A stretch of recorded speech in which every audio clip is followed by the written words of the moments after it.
The following is a Hoop Ball presentation.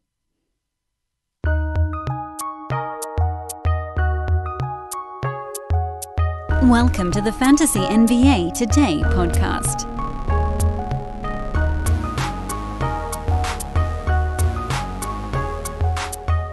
I know what you guys all want to know. Is Dan finally feeling better? And the answer is a little bit. I think for the first time in about 6 days, I can confidently say that I am almost out of this thing, which is good because we roll right into a weekend, and then I'm hoping, praying for the good God, I mean, this is ridiculous, that by Monday, I feel back to completely normal. But I think I sound closer to normal, if a little bit nasal. I don't know, man. I critique the sound of my own voice. It echoes in my head. You get used to a particular sound, and then when it goes away, everything just seems wrong. I am Dan Besbris. This is Fantasy NBA Today, a hoop ball, hoop-ball.com at hoopballfantasy, and Hawaiian Isles Kona Coffee Company presentation. They are at HI Kona Coffee on Twitter. HawaiianIsles.com is the website. Or just search for them, Hawaiian Isles Kona Coffee on Amazon. You can get that stuff sent Prime directly to your doorstep. It is Friday, and a couple of things on the docket for today. Actually, I have what I think is kind of a fun idea for today's podcast. It'll be a little bit of a new thing that we'll be trying, but not by much, just a tweak on an old favorite. And so we'll get into that in a moment. Intermittently here, I think last year we did it every other week. Every other week or so, we'll be talking to Aaron Brewski on Fridays. When we do that, it will be a live show also available on YouTube. So you'll be able to watch that show and interact with us, ask us questions, have some fun. That'll be with Brew. We'll probably do our first one of those a week from today, whatever day that is. Is that November 1st? Did I get that right? Yeah, November 1st, a week from today. So I'll have a live show on YouTube with Brew. That obviously gets ported, and you can listen to it here through the traditional podcast channels. But if you'd like to join us live and ask questions, we'll make sure to tweet out all those links. I am at Dan Besbris on Twitter, DanBesbris again, or you can just Google or Bing or whatever search you're using, or as we mostly do now, just type it into the search bar, Dan from Hoop Ball, and that will pop right up. So give me a follow on Twitter. We're having a lot of fun now. Tweet storms are in effect. I've officially done 3 tweet storms. We also have our What to Watch For. We have betting stuff. That's all done on social media as we sort of continue the discussion from these podcasts. I would strongly recommend you go and check that out, and we can chat over there if you have fantasy questions as well. In terms of what's coming up on today's program, this is a solo pod, so you're stuck with me the whole way through, which is, I know, a bit of a letdown for you guys. But we'll go over the 3 games from Thursday. I want to talk about the biggest situations that developed this week, including pickups, drops, holds, and watch list guys from the first, now it'll be 3 days of basketball games. Marvin Bagley broke his finger, and he's out for a month and a half. Deandre Ayton peed too much, and he's out for 2 months probably. Obviously, there's more to the story than that, and we'll get into it in a brief moment. And then what I thought would be kind of fun is, in the past, we've taken sort of a quick look at Friday on our Friday shows, but we often take so many questions on the live show that it sort of precludes us from getting into anything else. What I'd like to do today, because we're not running live and because I am going solo, is take a look at Friday, Saturday, and Sunday. Now, we have the betting lines for Friday's games. We do not have those for Saturday and Sunday, so we'll only do the betting stuff via social media. I'll do that from my Twitter account. But I do want to do kind of the homework assignment thing for the entire weekend. What are we watching for each individual day? And then obviously we'll do the what to watch for stuff on Twitter as well. So I thought that would be kind of a fun tweak on our usual thing. We're just taking a little bit of a farther look ahead so that we don't miss anything that happens a little bit later on the weekend. So let's dive right in. First things first, Thursday. Just 3 games. Not a whole lot happened from a fantasy perspective on Thursday night, so that should keep this relatively simple. The team that I was watching the closest was Atlanta, and we learned more negative impact things than we did positive impact things with the Hawks. Number one, this is Trey Young and John Collins' team. My hope was that we might have seen someone else do anything at all in that basketball game, and they really didn't. Trey Young was outstanding, particularly monstrous first half, but did have 6 turnovers, which obviously that's going to be the rub with him. He's not going to score 38 and go for 6 threes, 7 boards every night. The 9 assists do seem pretty replicatable on a night-to-night basis. The 1 steal is probably about what you should look for with him.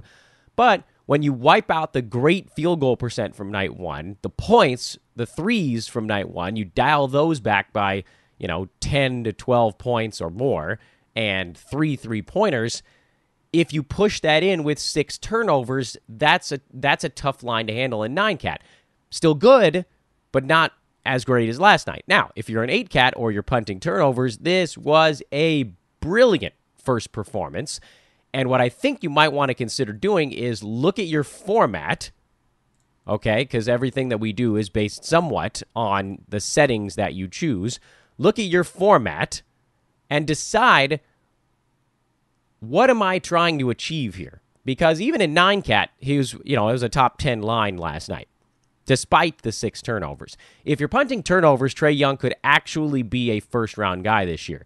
If you are not punting turnovers, he's probably going to be more like a third-round guy this year. But game 1 isn't really indicative of that. So what I would say is go look at your league. If you really are going to be incorporating turnovers into your strategy, which I think in Roto you should at least a little bit, head-to-head, every week it's mostly going to be whoever has the most games played is going to lose turnovers, unless it's relatively close. And what I would say is look at some of the guys that were drafted inside the top 14. Which of those guys has an edge on Trey in turnovers, and see if you could maybe flip it for one of those dudes that underachieved. Like, Jimmy Butler missed his first game. That'd be an interesting lob. A lot of the other guys were actually really, really good. Like Damian Lillard would be a name that pops into my head, but he had a fantastic first game, so that's probably not going to do you much good. LeBron James was terrible, but again, that's a turnover situation, so you probably wipe him out. Bradley Beal was not very good. That's an interesting one. That might be the name here. Throw a Trey Young for Bradley Beal offer out there and see if somebody bites in 9-cat. In 8-cat, they're probably going to be relatively close. You're not going to get Kyrie because his game was even bigger than Trey Young's. I'm just looking at some of these guys that went off the board right at the outset. Kawhi Leonard in 9-cat is probably going to be right in that same neck of the woods. I would probably consider going his direction. Drew Holiday, I actually thought he was going off the board too early this year, if that was the next name you were going to bring up. So it's really, Beal is probably the guy, and maybe Jimmy Butler. If you have Trey Young and you are not punting turnovers in 9-cat, maybe you go try to move up 4 or 5 slots or whatever it is. 6, 7, 8, 10 slots. This is how you do these buy low and sell highs. And I totally get it if you're listening, you're like, I don't have the patience for that nonsense. I completely understand that because it's a ton of work. And it's really hard to trade a guy away after he has a monster of a basketball game. But this is an 82-game slog, and in Roto, you want the guy that's going to finish higher at the end of the year. And I would still put most of my stones that Bradley Beal and Jimmy Butler finish in front of Trey Young in 9-cat. They aren't right now, and that's what makes it a hard trade to pull off for the team that has Trey. But these are things you need to consider. You have this incredible window right now, small sample size window, to try to turn your guys into dudes that are just a tiny bit better all the way across the board. This is a heavy lift, I know. You want to see what your guys are going to do. But we sort of have an idea. This is why we drafted them the way we did. So see if you can step up. See if you can add a round of value to maybe 2 of your guys. That's all it would take, and it'd be worth it. Elsewhere on Atlanta, you just didn't get much. Deandre Bembry is a guy that's always struggled with percentages. He's great on the defensive side, so I don't trust that. Deandre Hunter played 25 minutes. He's a guy that we've sort of had teetering on the brink. Kevin Huerter picked up 5 fouls in 14 minutes. He's a guy I think you hold on to if you had him. I'm not that high on his fantasy game yet.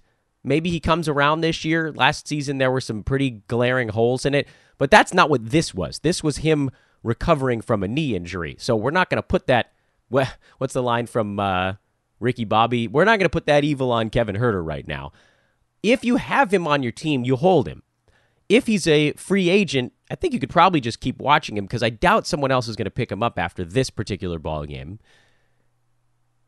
And those are sort of your two scenarios. You're not dropping him. Wait until he looks healthy, because it looks like he could play his way into a role on this team. They really need some third guy. Also, Alex Len, who we really almost didn't talk about the entire offseason. He is the starting center on this team, but he's also not good at basketball. And so I can't wrap my head around the idea that he's going to be a fantasy relevant player this year. I don't think he's going to see enough minutes. Maybe he will. Maybe he gets dropped after this ball game. He's another guy I think if you have him, you probably hold him for one more game, a game where he's not going to have to deal with Andre Drummond, and see if he can do a little bit more. If you don't have him, if he's on the waiver wire, I think you could also put him, and we'll talk about this as kind of the homework assignment. You kind of keep an eye on him, because maybe his next game is better, and we know what is this going to look like when they play a team that doesn't have Andre Drummond. And then Jabari Parker, he's just going to take a whole bunch of shots in limited minutes off the bench. So that's a different format altogether. Detroit side, they went back-to-back, so we do have a pretty good amount of information about them now. Luke Kennard, he runs hot and cold. This is what I said on yesterday's podcast. He's not going to score 30 every game. He's going to hit you some threes. And this is probably more like what you're going to see on a night-to-night basis. Derrick Rose, 6th Man of the Year candidate, man. This is what we were talking about with Neil on one of our betting episodes a few weeks ago. Well, that was last week, actually, wasn't it? And then Andre Drummond is just incredible. He's made, what is it now, like 13 out of 16 free throws to start the year? I don't know that that's going to hold. I don't think it's going to hold. But if he actually even gets from, what was he at, 58, 59% last year? If he even improves free throw up to like 63 or 64%, he could actually be a first-round guy all year. He could end up being a big steal in the second round of fantasy drafts. And that's a good thing, because he was one of the guys we sort of sold out for on this show, and I have to admit, I was nervous that maybe something was missing something, but so far he looks like a great grab. Bucks are a fairly straightforward team. Giannis was in foul trouble, but you wouldn't know it by his final line. So was Eric Bledsoe. You would know it by his final line. He only played 16 minutes in this game. He'll be a lot better, and that's an incredible buy low opportunity for Eric Bledsoe. This might be his worst game of the year. It might be his lowest minute total of the entire year also, unless he gets hurt in the second quarter of some game coming up. He's going to play close to 30 minutes a night. Probably around 30, 28, 29, 30, something like that. It's a really good team, so they don't want to overextend their guys. But he is the third man on this team. He's going to do a lot. Brook Lopez looked great. 5 blocks and 3-pointer in his first game. Chris Middleton can't shoot still. I'm really glad I didn't take any Chris Middletons in drafts. I was hoping he would fall into the 60s, and it just didn't happen, because that's where he was last year. I think he's ripe for a little bounce back, but to me, he strikes me as more, a guy that's going to hover in the 40s or 50s. He has no room to operate. This is Giannis, and then he's just sort of around him, which is weird. I thought it was strange that he re-signed so quickly. I know winning is fun, but this is a difficult transition for his game. It's easier for a guy like Bledsoe, who's more of a slasher. He can get it and go in addition to shooting the 3-pointer. So this is an interesting point to sort of stop and assess once again. Eric Bledsoe is a brilliant buy low guy right now. You could probably have him. Let's see. Bledsoe was likely drafted in the 40s in your league, 50s at the absolute latest. And we know who he is. He's going to settle around top 40. Maybe a little bit better if we're lucky, if things break his way. Look at some of the guys that were drafted, say, 75 to 90 in your league. And I don't know your league. You know it better than I do, so maybe that's not an exact number. But let's go to the end of the 6th round. Let's see, Bledsoe went in towards the end of the 4th in a lot of fantasy drafts, mid to late 40s. Let's look at guys that were drafted in the mid to late 60s to early 70s who might have had a really big first game. Gordon Hayward comes to mind. Who else is on that list that's floating around in that neck of the woods? Maybe not the best cross-section of names. Karis LeVert is a little bit later in a lot of leagues. He's on that list. Ricky Rubio had a really big first game. He's floating around on that list. There are other names, I'm sure, if I went through an entire draft result of guys that went in that neck of the woods. I don't know that I'd go too much earlier, because I think you could have him on somewhat the cheap right now. So if you have those guys or someone similar, maybe you could even go a little bit later and look for a guy who really popped off, like a Freddie Van Fleet or something along those lines. Look for a guy in your team that was drafted, let's put it this way, after 65. And you have a pretty good idea of where they're going to be. After 65 and a guy that probably isn't a top 50 upside guy, maybe more like a top 60, top 70, that's what you were gunning for. Throw that dude out there for Eric Bledsoe after game 1.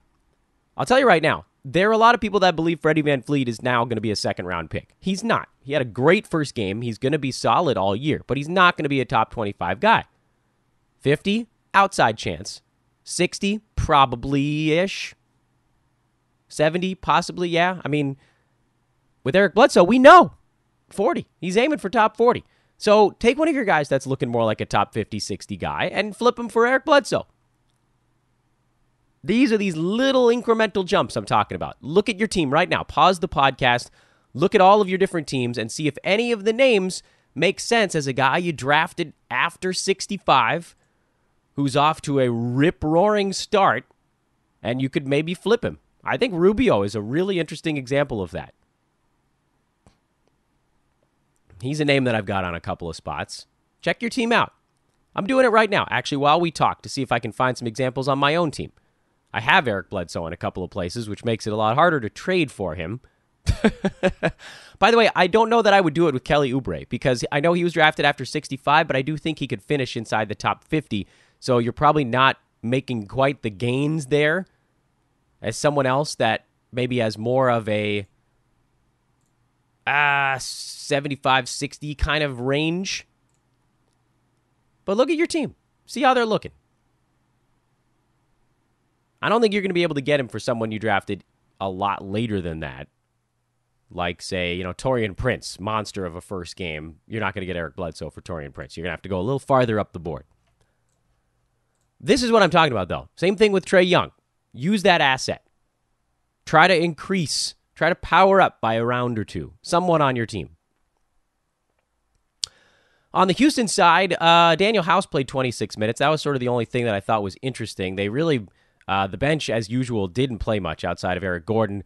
Daniel House could be in that kind of P.J. Tucker, Danny Green, Marvin Williams mold, where if he gets to around 30 minutes a game, he could be fantasy relevant because he only needs to take like 7 or 8 shots to do it. He'll hit a couple threes. He'll probably get you 1 to 2 steals, maybe a block if he's lucky. So call a half to 0.6 blocks.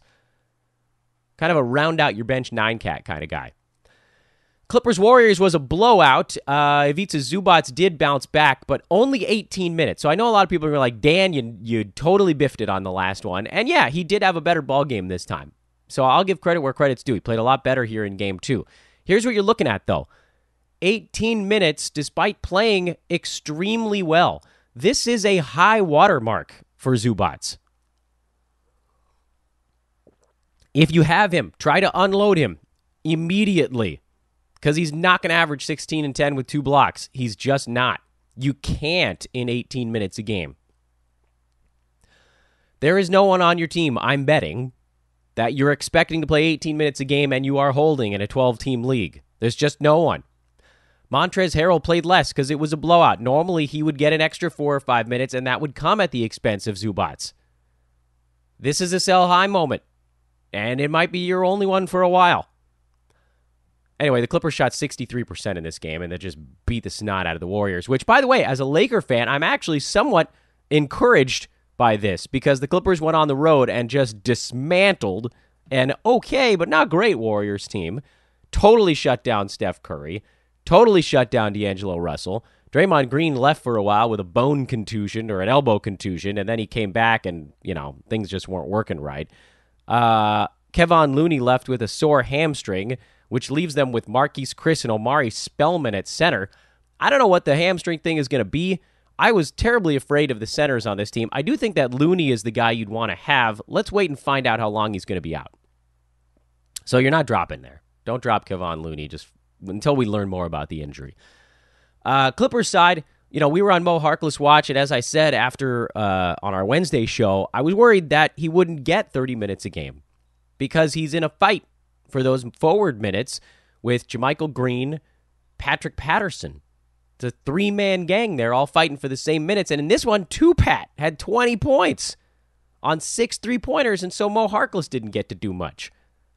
And JaMychal Green only played 16 minutes in this game. So it's going to bounce around a little bit. I don't know that you can trust any of those guys right now. Harkless obviously has the best upside of the three, but Harkless watch continues. And this is why the limited sample size thing is extremely relevant. So that's what happened on Thursday. And I took longer to get through it than I expected. So who knows how much we're actually going to get through on today's podcast. Wanted to remind everybody once again that the Game Time Premium package is available at hoop-ball.com. Click on the Premium tab at the top and select Buy Game Time Premium. You can also preview it. You can hit the Preview Game Time Premium button, and that'll take you to some of the articles that you'd be able to click into if you had access. This is the landing page for Game Time Premium. If you have it, you get the layup line. You get our nightly video Q&As with our analysts, pickup of the night, the weekly lineup show with Brewski involved, the waiver wire show, dynasty ranking, schedule grid, streaming chart, depth chart, start sit tools, rest of season projections, 8-cat, 9-cat totals and per games, league leaders in 9-cat, 8-cat per game and totals. It is a fantastic resource that will help you keep your team on top, because the B150 already probably got you a pretty sweet lineup coming out of draft season. Check it out and use promo code DOC, D-O-C, to save $350 when you get Game Time Premium at hoop-ball.com. Again, follow me on Twitter at Dan Besbris. I like to throw that in a few times during the shows. Hey, by the way, I haven't bothered you guys a ton for ratings and reviews, so I'm going to stop and do that right now. Really tried hard to shorten the openings. I know you guys hate it when I go too long at the beginning. Really trying to take feedback with the podcast. It means the world to me if you just shoot me a note on Twitter on that side. And then if you like what we're doing here, and if you like the upgrades we've done, and if you like the fact that I'm really working hard to try to make things as perfect as possible for you guys, drop a 5-star review on the show. It would mean the world to me. Open up the podcast app on your mobile device. If you have an Apple one, I suppose, is really the way to go. Rate it, review it on anything, but Apple's the one that obviously drives the market the most here. Open the podcast app on your mobile device. Okay, waiting. Is that open now? Fantastic. Go to the search function. There's a search button down in the bottom right corner. Type in Fantasy NBA, and by the time you get to Fantasy NBA, our show should actually pop up as the first result. You can type in Fantasy NBA today if you want to be certain. Click on that result, and it should actually then do the search for you. And then what you want to do, this is the really important part. Don't click on an episode of the show down in the middle of your page. You want to click on the show title, the main header, which should be sort of kind of top left, right under the search bar. It'll be our big logo. And then on the next page, the show page, scroll down to the bottom, and that's where the ratings and reviews feature are. So please do drop a 5-star review on the show. I'll love you forever. If you tweet at me and tell you did it, I'll quote retweet you and blow you an emoji kiss on Twitter or whatever it is. I don't care. I'll do almost anything on Twitter that's not too disgusting. Thank you for dropping that 5-star review. And if you want to write something, I would appreciate that as well. Next thing on the docket is I want to look through the weekend here. Excuse me, that's not the next thing on the docket. That's the third thing on the docket. The next thing is I want to go through the big news. Marvin Bagley and Deandre Ayton. Probably should have done this first. Marvin Bagley out for a month and a half or more with a broken finger.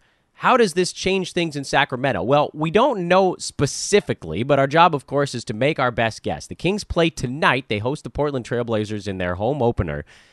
Without Bagley, it obviously does change things significantly. And by the way, they were terrible in their opener against the Phoenix Suns on the road. Even in a blowout, Bagley played 28 minutes, which, by the way, in massive indictment of Luke Walton already. De'Aaron Fox banged his knee, I think. Buddy Hield turned an ankle, and Marvin Bagley broke his thumb in a game that they were losing by 30 points. Brutal decision-making. I mean, Luke's on the hot seat after one damn game.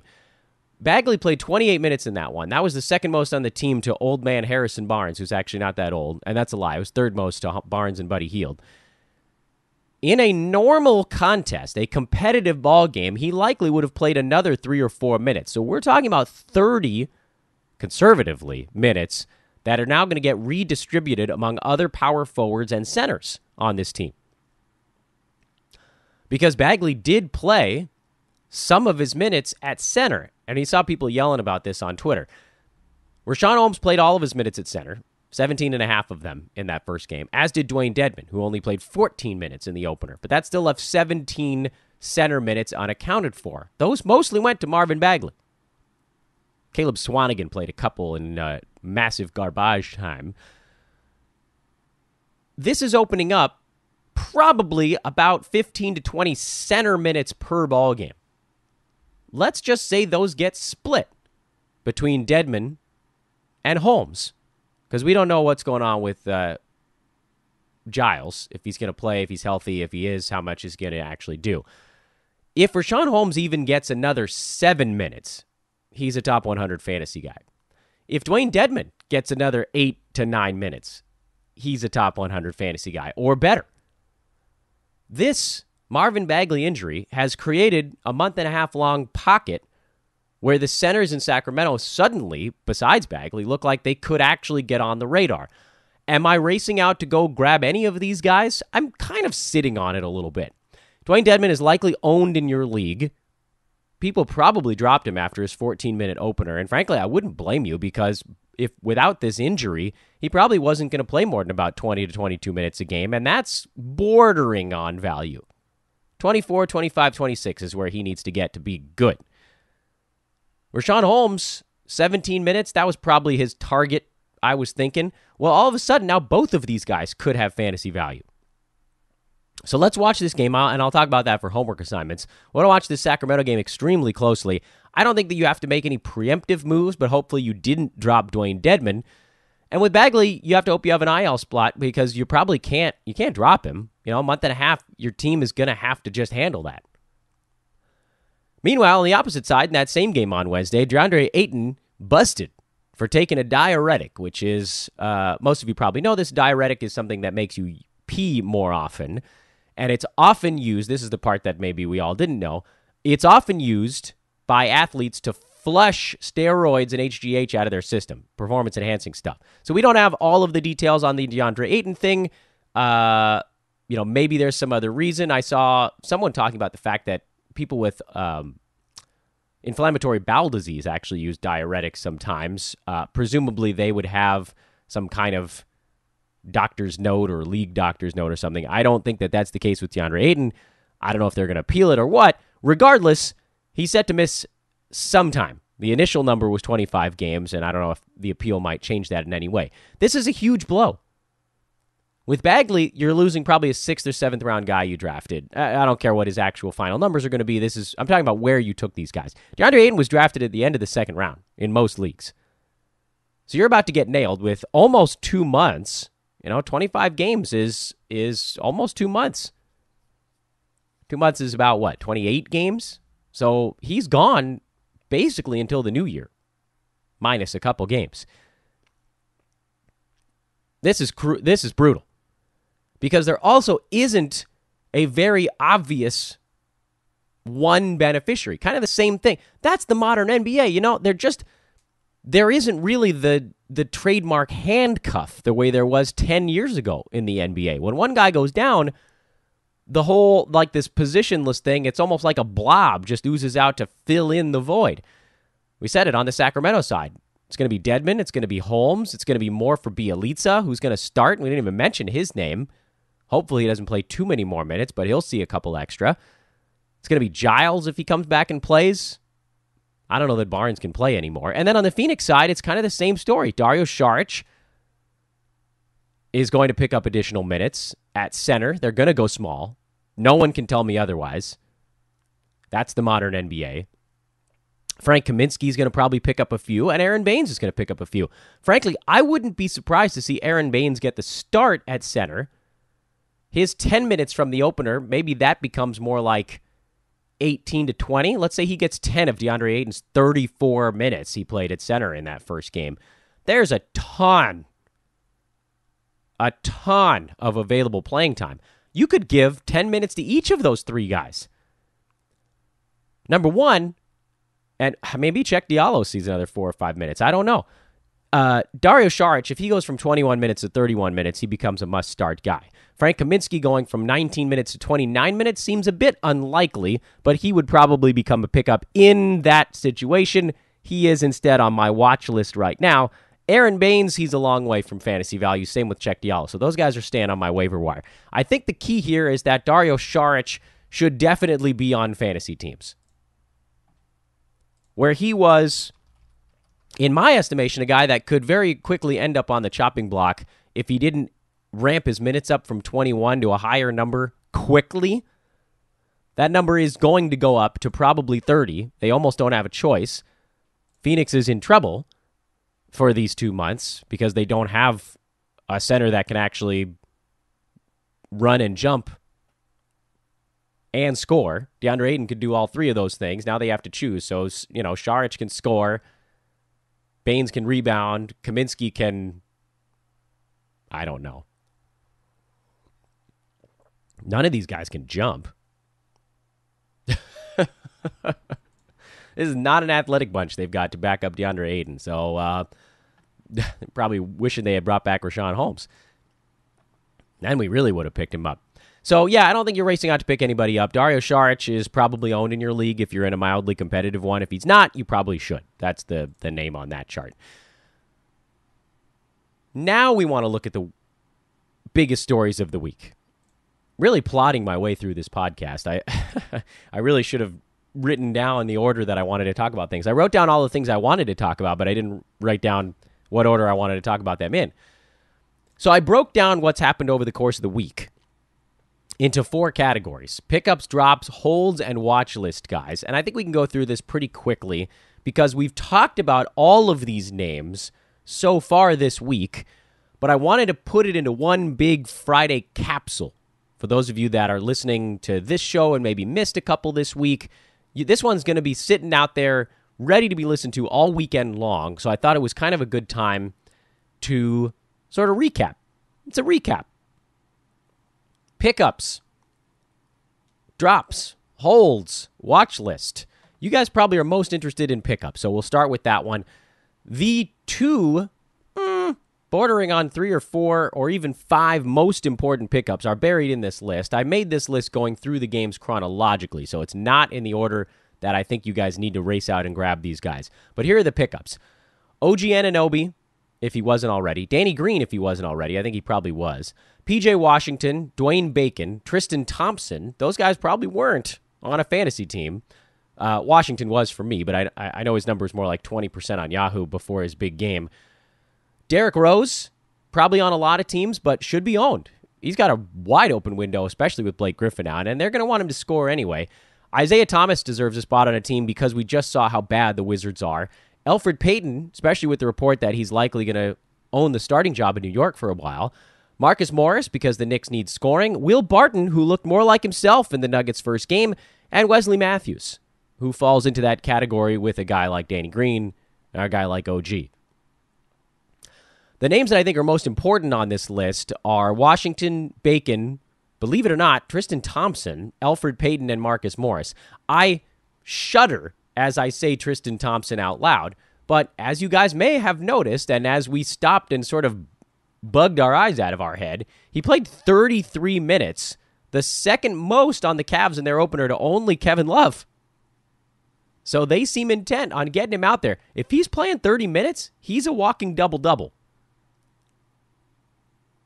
He's a fantastic sort of 2B center on your team. He shouldn't be your number 2 center, but he should be your 3rd at the very worst if he's playing 30 minutes. He's going to rebound like a behemoth.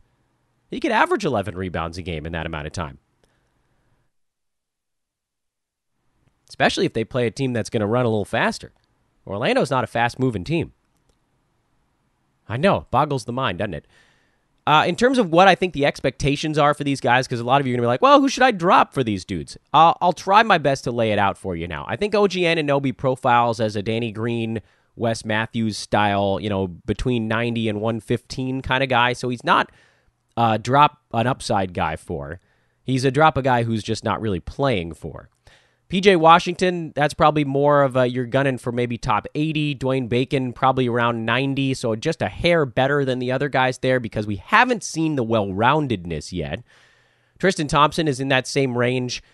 Derrick Rose, I think, could actually get to top 75 depending on how things shake out. His percentages have been very good because he doesn't take shots he doesn't like. His free throw shooting is very good, and he's their orchestrator in the second unit, and right now he's basically their only orchestrator because there's no Blake Griffin. So the assists are actually a little bit better right now. Isaiah Thomas, he's a wild card, man. I have no idea. If his field goal percent is as terrible as it was when he tried to play through his various stuff with the Lakers, he could be a huge... he could be a number 300 guy, but he could also pull it together and be a top 50, 60 guy. So he's a wild card. I don't know that we're going to put a tag on him. Elfrid Payton, you're hoping for top 75, top 80. Marcus Morris, same range. Will Barton, you're actually shooting for a little bit higher. He probably has the best upside of anybody on this list, and then we already mentioned Wes Matthews. Here are the guys that I think even after one game, we know you can drop them in 9-cat. Reggie Jackson, who's looked hurt and looks worse, frankly, than Derrick Rose. I don't think his minutes are going to be there this year, and he's not good even when they are. Jordan Clarkson looks like he's getting shoved out in Cleveland a little bit. He only played 18 minutes in their opener. I think he'll play more than that most nights, maybe more like 24. But Colin Sexton and Darius Garland are chewing up a lot of the minutes at shooting guard and point guard, which is where Clarkson was able to sort of wedge his way in last year because it was Sexton. But then, we saw Brandon Knight playing a bunch last year. But if Garland's going to play 31 minutes, that's going to make it tough for Clarkson. He wasn't a great 9-cat guy anyway, but the low minutes put him on the outs looking in. Ish Smith is another guy on my list. He's owned in more places than I expected, and I don't think that he should be. He's like 25% owned because he's a starting point guard for an NBA team, but he only played 24 minutes in their opener. Isaiah Thomas is going to take more minutes when he comes back, and he just didn't do anything with his minutes anyway. He's a low upside guy, and he's not playing enough to matter. And here's a guy I've got on my very close to chopping block. The biggest name on that list, Deandre Jordan.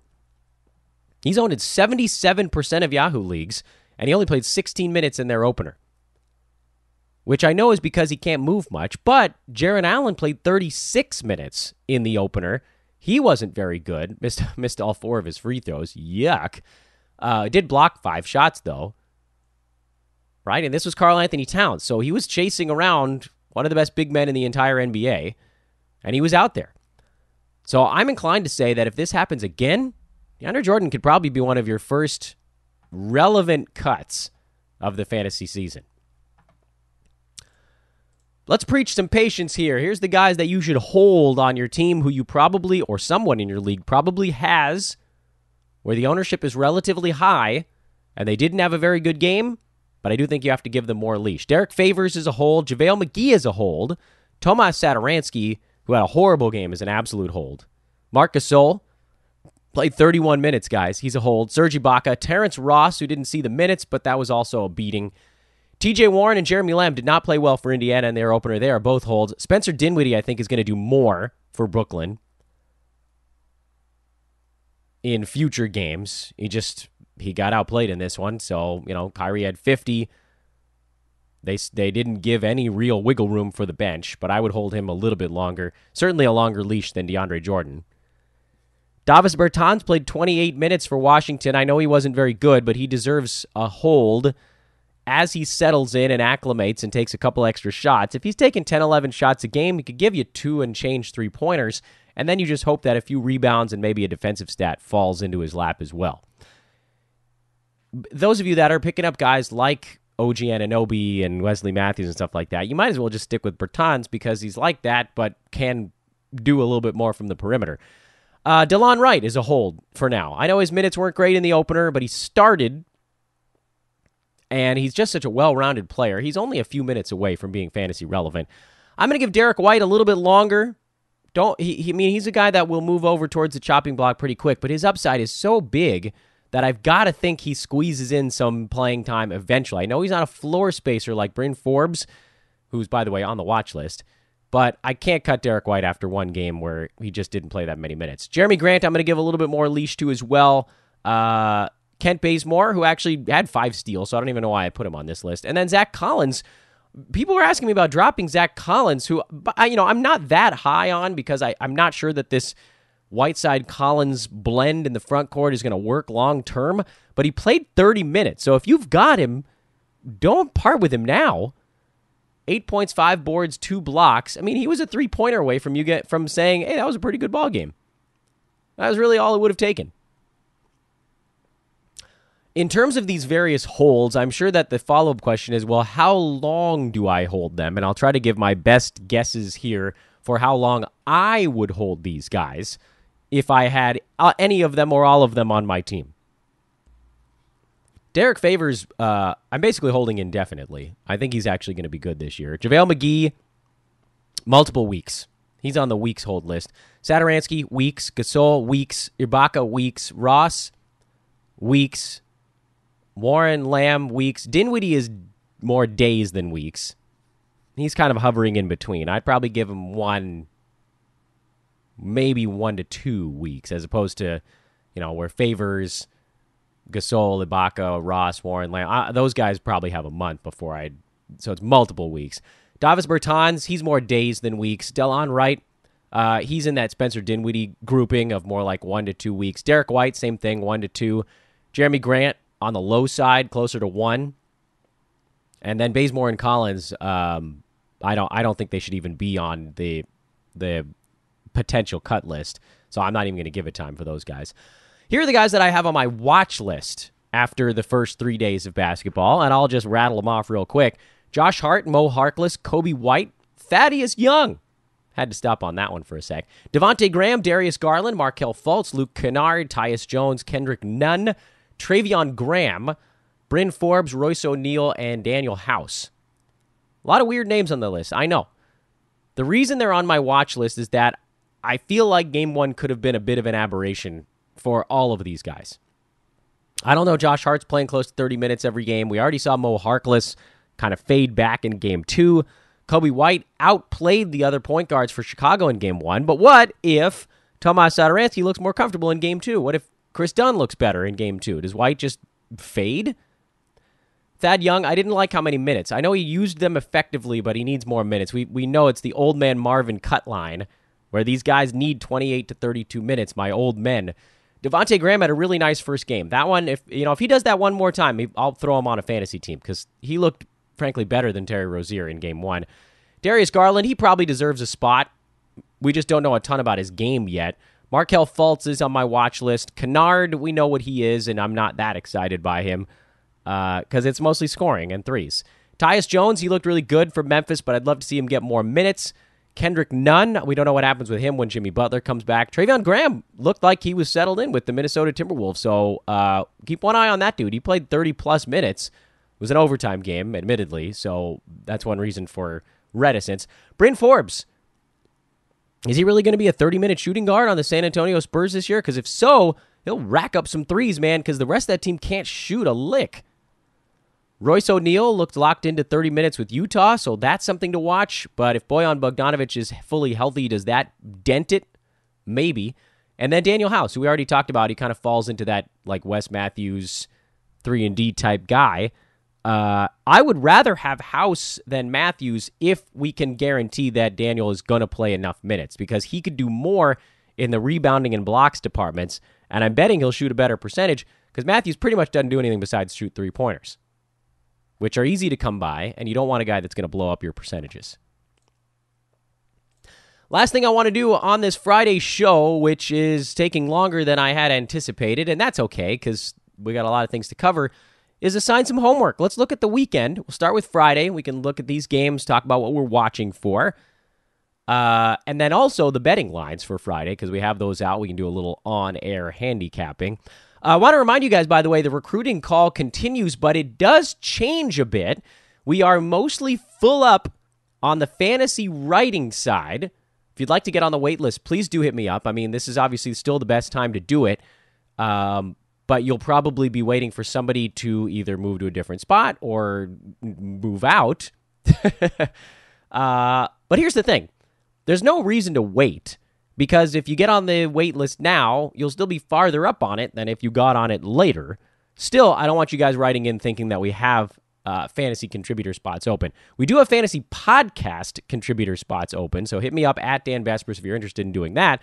But the big piece of the puzzle that I wanted to bring up on today's show, and I've mentioned it a little bit in passing on previous episodes of this program, is we are recruiting for journalistic folks out there. It's a little bit of a different feel. We know we have these team coverage angles happening, and mostly right now it's on the podcast side. We are definitely recruiting for team coverage podcasts, but we are also kind of officially now putting our foot on the gas pedal, recruiting for team coverage on the writing side. If you're somebody that's looking to break into the NBA industry, not just fantasy, the actual NBA industry from a journalistic standpoint, basically covering a team like a beat writer and working your way up towards actually being at an arena covering a team, this is a pretty amazing chance because Aaron Brewski brings a lot of clout with him. Remember, he covered the Sacramento Kings for a while before pivoting more or harder into the fantasy side. So he has connections in the industry. This is a great way to sort of learn how to do that like Brew did and become a journalist. So let us know. It's going to take some work, but we will help mold it. You just have to be willing to contribute a lot of time and energy into it. You can get in touch with us in a couple ways. One, you can tweet at me at Dan Besbris, DanBesbris on Twitter, or you can send an email to teamhoopball@gmail.com. No hyphens, just teamhoopball, all one word, @gmail.com. So check that out. Shoot us a note. Tonight, Friday night, I guess I should announce that because you guys might be listening over the weekend. Toronto is in Boston. Celtics are favored by 2.5 in that ball game. Enes Kanter is out for a couple. Enes Kanter is set to miss a little bit of time, so you're probably going to see a little bit more from the Time Lord. I don't know that I would, if you're streaming, that's fine. You can race out and go do whatever, but, don't make any massive adjustments. It's a knee contusion. I think the expectation is that he'll be back within a week or so. And then on Toronto side, how does Fred VanVleet back up game one? We're going to be watching OG and obviously the center minutes as well. Minnesota, we have a pretty good idea, but Travion Graham is on our watch list. Charlotte, let's see if guys like PJ Washington, Dwayne Bacon can follow up. Devontae Graham is another guy. This Hornets team is definitely on your homework assignment list because guys are going to be on and off of people's rosters depending on hot and cold games, but we're going to assess them with a little more patience and a little more diligence. The New York Knicks are in Brooklyn. The battle for New York. Spencer Dinwiddie, Deandre Jordan, the bench for the Brooklyn Nets is what I'm keeping an eye on that side. On the Knicks side, I still no Mitchell Robinson, most likely, in this ball game. I believe he's doubtful is the ruling right now. So I guess there's a chance. Bobby Portis, Marcus Morris. How does the front court shake itself out again? And then is Elfrid Payton really going to be the starting point guard? I think he should be on rosters in case he's completely locked up that role. Because if he does, then he's that guy that people were at times foolishly overdrafting in the past, but certainly has upside, and so he should be owned in all leagues. And he is in almost all of mine. He's on waivers in one. Someone I think had dropped him early on, and he hasn't cleared it yet. But he's only 31% owned across the Yahoo board, but he should be owned in your league on the chance he can keep it going. The upside is high enough. Dallas, we obviously want to know what goes on with Delon Wright. I don't think Dwight Powell's playing in this ballgame. New Orleans, the minutes, man. We got to see the minutes with this team. Derek Favors, Josh Hart, Lonzo, J.J. Redick. Basically anybody that wasn't Brandon Ingram or Jrue Holiday was sort of in a weird in-between in minutes played. So this one may be on our homework list as well. I'm trying not to do too many games that start at the same time so you can actually watch bits and pieces of these things. So Charlotte is on the list. Dallas, New Orleans is on the list. Chicago, Memphis, I'm okay with the box score on these, just seeing how, when guys are on the floor. I'd love it if you could watch it, but I understand sometimes there's too many. Washington is in Oklahoma City. This is not on our list, but obviously we're going to have to find out if anybody else can do anything for Washington. Phoenix, absolutely on the list. So is Sacramento in the next ballgame. Phoenix is in Denver. Portland is in Sacramento. These are super important games because we want to know exactly what's going to happen with DeAndre Ayton and Marvin Bagley out. So absolutely positively, we need to know what's going on with those two teams. For Denver, is it really going to be all about the starters again? Can Jeremy Grant push his way in? Is Will Barton, old Will Barton now? Will the Thrill? Is the show back? Portland, I think we have a pretty good idea of what's going on there. Hassan Whiteside was fantastic in the opener. How long can he make his free throws? And then Utah is in L.A. to try to ruin the Lakers' day again. I think the Lakers lose this game outright, but they are 3.5-point favorites, which is weird. Weird. I don't know that there's anything else we need to pay attention to. Lakers are going to have centers on the floor, by the way, because Rudy Gobert is going to be out there, and they definitely don't want Anthony Davis banging with him. If they're trying to preserve Anthony Davis's body, this is a game where they got to keep him at power forward. Mike Conley, he was a buy low guy. I think we mentioned him a couple days ago. So if you want to float, you could get him on the real cheap right now. People are going to assume he's just going to do nothing this season. Utah's good, man. They're going to be real good. This is a screwy line, in my estimation. From a betting standpoint, and we'll circle back to that, I want to look at Saturday and Sunday first, just for a couple other games. Miami is in Milwaukee. If Jimmy Butler is back, I want you guys watching that Miami game to see how they look at normal strength. Philly and Detroit, don't need to pay a whole lot of attention to that. We have a pretty good idea what's going on. Orlando, Atlanta, yes, absolutely. Let's pay attention to Atlanta and see what happens when Trey Young doesn't score almost 40 points by himself. Boston is in New York. We've already talked about each of those two teams. They're going back-to-back. Indy at Cleveland. Cleveland is an interesting one. With Beeline at the helm now, it seems like they want to play guys enough to maybe have some fantasy value, so I'll be watching them pretty closely. Toronto, Chicago, not on the homeworker list for Saturday. New Orleans, Houston, nope. Washington, San Antonio. I want to know what's going on with that Spurs backcourt, but I don't know that you need to watch it to find out. Sacramento, Utah, and the Clippers are in Phoenix, so we've already talked about most of those teams with what we want to do with them. On Sunday, Warriors are in Oklahoma City. This would be an interesting bounce-back spot for the Warriors. Not a huge fantasy-relevant situation there. Brooklyn, Memphis, Portland, Dallas, Miami, Minnesota, and Charlotte, Lakers. So those are all teams that we've talked about already. From a betting standpoint, dialing now back to Friday, where we actually have the lines for tonight, Boston favored by 2.5, hosting the Toronto Raptors. I don't have a particularly strong lean in this ball game. Minnesota by 5.5. They are at Charlotte, who actually played pretty well in their opener. Probably leaving this one alone. Brooklyn by 8. New Orleans is favored by 2 over the Dallas Mavericks. This one has a weird one, man. I actually do have an ever so slight lean to the New Orleans side. Chicago by 2 on the road at Memphis. Oklahoma City by 8, hosting the Washington Wizards. Denver by 12 over the Phoenix Suns. Portland by 2.5 in Sacramento. I like the Kings, actually. Even without Marvin Bagley, I like the Kings a lot in that ball game. Utah is in Los Angeles. Lakers favored by 3.5. That one feels super weird, but I almost feel like I'm being tricked, but I absolutely adore the Jazz because I think the Lakers are having some growing pains. I think they're going to be a really, really good team, but they're having some growing pains. Kings and Jazz are absolutely the two things that I'm looking at on today's card right now from a sports betting standpoint. That will about do it. Obviously, if you guys are going to bet on any of these games with us, do it at mybookie.ag. Open up your account today now that we've actually got games going on, and use the promo code today, TODAY. They will match your first deposit. It's time, man. Let's do this. Let's do it together. I'm going to cruise on over there after I finish recording this podcast and get my bets in as well. But I'll obviously talk about all of this on Twitter following up, just so you guys know what I ultimately end up doing. Once again, check out the Hoop Ball Game Time Premium. Hoop-ball.com. Promo code is DOC. We want to get you guys involved on that. Our next premium show will actually be Sunday. That'll be Ethan Noroff, the great Ethan Noroff, and the great Eric Ong with the Waiver Wire Show. Stellar, man. That's a stellar show. Those two guys going through all the biggest stories of the week. They talk about fab budgets. They talk about how to stack your team. And then Monday, Brewski, Brandon, and myself will be doing the weekly lineup show. So that's coming up in just a couple of days. You got time to get premium before that pops out. Get the layup line. That'll have a breakdown on what we end up betting today as well, in addition to DFS information, advanced stats on all the matchups of the day. I can't stress enough how key this premium membership is to getting you guys through your fantasy season.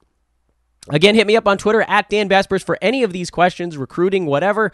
If you forgot the promo codes, all reasons you can bug me. I really don't mind. I'm around. I'm near my computer often, more than I should be. It hurts my eyes, but I love talking to you guys, so hit me up. This is Fantasy NBA Today. Another week gone by. NBA is now in full swing, everybody. Hope you guys are having fun so far. I am. We'll talk to you Monday.